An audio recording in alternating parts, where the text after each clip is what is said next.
And Harry, I will present you the reflection of the Great Gatsby. Nick Carey, a young man from Minnesota, moved to New York in the summer 1922 to learn about the bond business.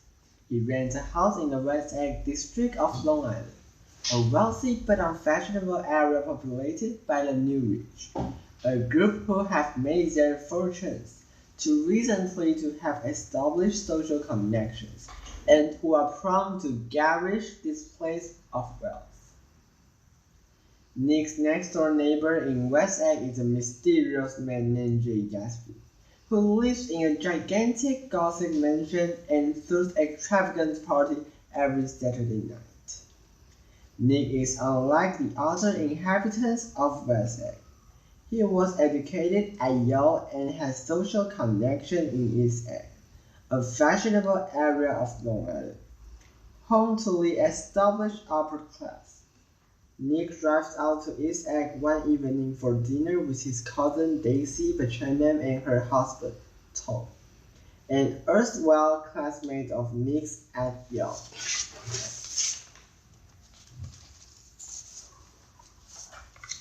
Daisy and Tom introduce Nick to Jordan Baker, a beautiful, cynical young woman, with whom Nick begins a romantic relationship.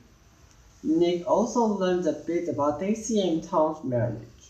Jordan tells him that Tom has a lover, Mother Wilson, who lives in the Valley of Ashes, a great industrial dumping ground between West Egg and New York City. Not long after this revelation, Nick travels to New York City with Tom and Mother. At a gaudy party in the apartment that Tom keeps for the affair, Mother begins to taunt Tom about Daisy, and Tom responds by breaking his nose. As the summer progresses, Nick eventually garners an invitation to one of Gatsby's legendary parties. He encounters Jordan Baker at the party, and they meet Gatsby himself, a surprising young man who affects an English accent, has a remarkable smile, and calls everyone Oswald. Gatsby asks to speak to Jordan alone, and through Jordan, Nick later learns more about his mysterious neighbor. Gatsby tells Jordan that he knew Daisy in Louisville in 1970 and is deeply in love with her. He spent many nights staring at the green lights at the end of her dock, across the bay from his mansion. Gatsby's extravagant lifestyle and wealth party are simply an attempt to impress Daisy. Gatsby now wants Nick to arrange a reunion between himself and Daisy, but he is afraid that Daisy will refuse to see him if she knows that he still loves her. Nick invited Daisy to have tea at his house, without telling her that Gatsby will also be there.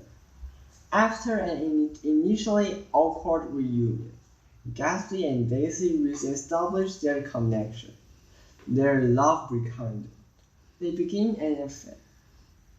After a short time, Tom grows increasingly suspicious of his wife's relationship with Gatsby. At a luncheon at the Buchanan's house, Gatsby stared at Daisy with such undisguised passion that Tom realized Gatsby is in love with her. Though Tom is himself involved in an extramarital affair, he is deeply outraged by the thought that his wife could be unfaithful to him. He forced the group to drive into New York City, where he confronted Gatsby in the street at the Plaza Hotel.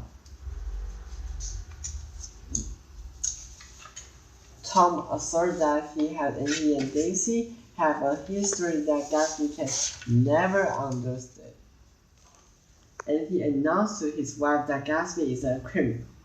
His fortunes come from bootlegging, alcohol, and other illegal activities. Daisy realized that her allegiance is to Tom, and Tom contemptuously sent her back to East Egg with Gatsby. attempting to prove that Gatsby cannot hurt him.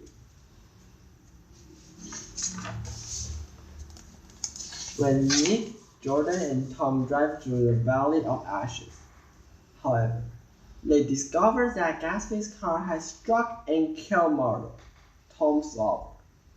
They rush back to Long Island, where Nick learns from Gatsby that Daisy was driving the car when it struck Marlo, but that Gatsby intends to take the blame. The next day, Tom tells Marlo's husband, George, that Gatsby was the driver of the car. George, who has leapt to the conclusion that the driver of the car that killed Marlo must have been the lover, finds Gatsby in the pool at his mansion and shoots him dead.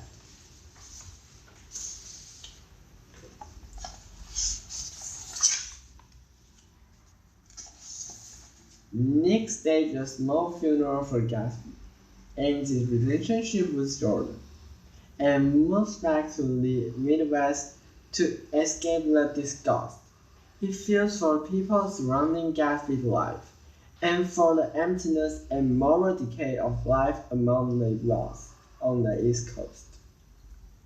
Nick reflects that just as Gatsby's dream of Daisy was corrupted by money and dishonesty, the American dream of happiness and individualism has disintegrated into the mere pursuit of wealth. Thus, Gatsby's power of transferring his dream into reality is what makes him great. Nick reflects that the era of dreaming, both Gatsby's dream and the American dream, is over. So we beat on, both against the current and borne back ceaselessly into the past.